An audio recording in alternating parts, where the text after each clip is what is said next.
Ano po, good morning po mga kakuking. Tayo po ay magluluto ng apritadang baka na may pinya.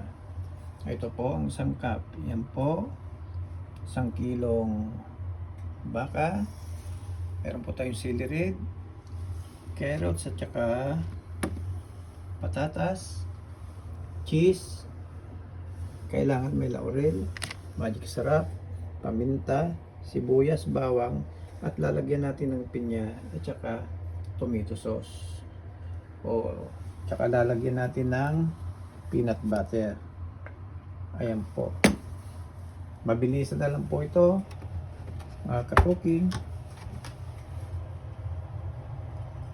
Bilisan lang po ang pagluluto. Yan po. Yan.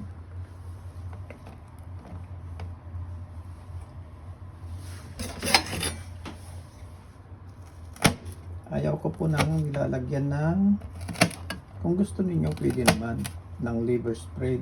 Kailang ayaw ko dahil malansa. Malalansa na ako. Ewan ko sa iba. Ayan na po. Lalagay na po natin ang bawang. Ayan po ang bawang. Ayan na po natin ang bawang. Ayan. Tapos po, nalagay na natin ang sibuyas. Ayan. Tapos po ng sibuyas, ipiprito natin yung mga carrots at carrots.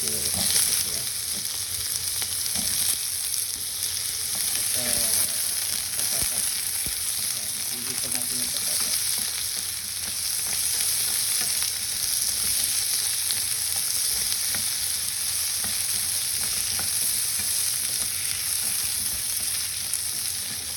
Yan po ang toothpick.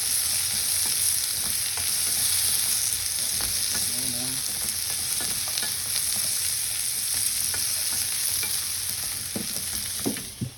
Hulog.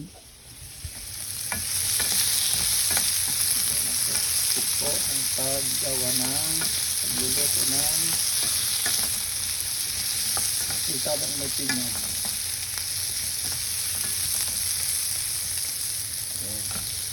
Yan po celery. Ito po ang peanut butter, cheese, paminta. Yan. Yan po mga sangkap. Pinya. Lagyan natin ng pinya. Yan po. Abangan po sa sitag pa dahil baba po ang storage ng wala natin. Thank you for watching sa sitag part po.